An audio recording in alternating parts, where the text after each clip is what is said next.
Ahli psikologi forensik, Reza Indragiri menyoroti hasil pemeriksaan Propam Polri yang menyatakan bahwa Ibtu Rudiana, ayah dari Muhammad Rizky, 16 atau Eki, tidak melanggar etik terkait kasus tewasnya Eki dan kekasihnya Vina Dewi, 16 di Cirebon 2016 lalu. Terus ada Ibtu Rudiana sebagai ayah korban, semuanya sudah diperiksa oleh Propam maupun dari Itwasum, kata Kepala Divisi Humas Polri, Irjen Pol Sandi Nugroho di Mabes Polri, Jakarta, Rabu, tanggal 19 Juni tahun 2024 lalu. Dalam hasil pemeriksaan Propam terhadap Rudiana menyatakan kasus ini sudah sesuai ketentuan dan menyimpulkan Ibtu Rudiana tidak melanggar etik. Reza Indragiri Amril mengatakan, pernyataan Kadif Humas Polri Irjen Pol Sandi Nugroho yang menyatakan bahwa Ibtu Rudiana sebagai ayah korban diperiksa Propam dan Itwasum, membingungkan. Berikut poin-poin kejanggalan yang diungkap Reza Indragiri Amril. Pernyataan Kadif Humas itu membingungkan. Mengapa? Dalam pemeriksaan, Ibtu Rudiana diposisikan selaku ayah korban. Jelas, tidak ada satu butir pun dalam kode etik profesi kepolisian yang Rudiana langgar, ketika 4 jenis etika Polri dihadap-hadapkan ke Rudiana selaku orang tua korban. Apapun itu, karena pemeriksaan mungkin sidang etik diselenggarakan secara tertutup, maka tidak ada yang bisa masyarakat sanggah. Mekanisme banding pun hanya disediakan bagi terduga pelanggar, yakni personel Polri sendiri. Jadi, terpatahkan segala dugaan publik.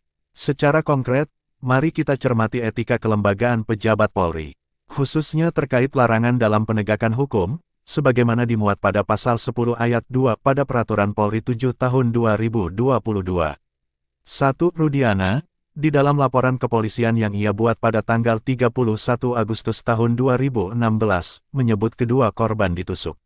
Secara kontras, laporan pemeriksaan dokter umum 27 dan tanggal 28 Agustus tahun 2016 dan dokter forensik tanggal 6 September tahun 2016 sama sekali tidak mencantumkan ihwal penusukan apapun pada tubuh kedua korban. Tapi, pasca pemeriksaan Propam dan Itwasum, Rudiana tidak bisa lagi dianggap merekayasa dan memanipulasi perkara yang menjadi tanggung jawabnya dalam rangka penegakan hukum.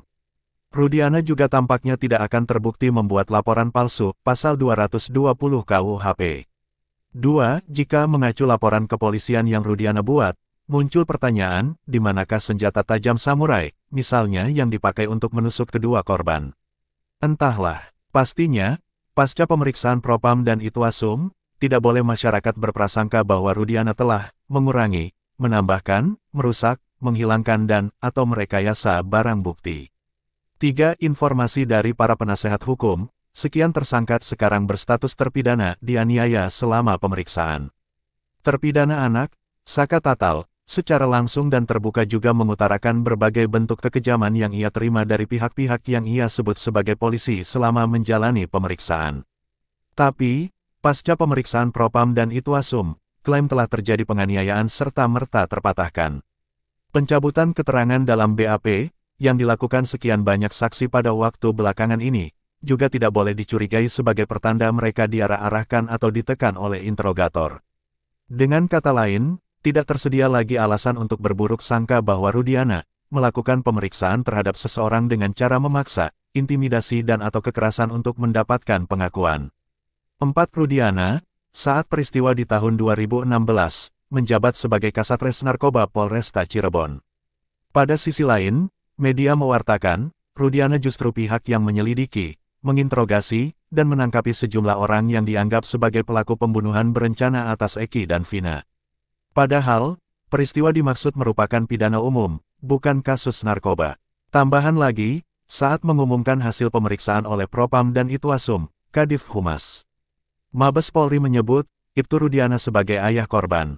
Terlepas dari itu, sangkaan halayak luas bahwa telah terjadi sejumlah konflik kepentingan dan hilangnya objektivitas pada diri Rudiana harus ditepis jauh-jauh. Dengan kata lain, pasca pemeriksaan Propam dan Itwasum, terlarang bagi siapapun untuk menilai Rudiana melakukan keberpihakan dalam menangani perkara. Alhasil, suka tak suka, sepakat tak sepakat, mari stop pening kepala. Amini saja simpulan pemeriksaan Propam dan Itwasum Polri. Beres. Keberadaan Ibtu Rudiana kini sulit dilacak. Kantor Polsek Kapetakan terletak di Jalan Raya Cirebon Indramayu, tepatnya di Desa Grogol, Kecamatan Kapetakan, Kabupaten Cirebon. Aktivitas di kantor Polsek terlihat normal dengan banyak kendaraan roda 2 dan 4 terparkir serta masyarakat yang berlalu lalang. Tribun disambut 3 petugas yang ramah dan mereka mengonfirmasi bahwa Ibtu Rudiana memang bertugas di sana. Namun, saat itu Rudiana sedang tidak berada di tempat karena sedang ada kegiatan di luar. Ketika ditanyakan tentang kepulangannya, petugas tidak mengetahui pastinya. Namun mereka menyebut Rudiana sempat hadir pagi tadi untuk memimpin apel. Tribun juga mendatangi lebih dekat ruangan kerja Rudiana yang tertutup rapat dan plang nama yang biasanya tergantung di depan pintu tidak terpampang. Sampai saat ini, kepolisian Cirebon masih dihadapkan pada tanda tanya besar terkait kasus pembunuhan yang melibatkan keluarga Ibtu Rudiana. Publik menantikan perkembangan lebih lanjut mengenai upaya pengungkapan kasus ini dan keberadaan Ibtu Rudiana yang kini misterius. Pada saat peristiwa pembunuhan itu terjadi, Rudiana diduga memiliki peran dalam penyelidikan kasus pembunuhan Vina, kekasih Eki, yang dianggap janggal. Tahun 2016, Rudiana menjabat sebagai Kanit Narkoba di Polres Cirebon Kota, sedangkan seharusnya penyelidikan dilakukan oleh personel Reserse Kriminal Reskrim. Setelah kasus ini kembali mencuat, keberadaan Rudiana menjadi misteri karena tak diketahui di mana ia berada. Meski ia sempat memberikan klarifikasi, menyatakan selama 8 tahun terakhir ia berusaha mati-matian mengungkap kasus Vina, Rudiana kembali menghilang hingga dicari-cari oleh Hotman Paris serta keluarga Vina.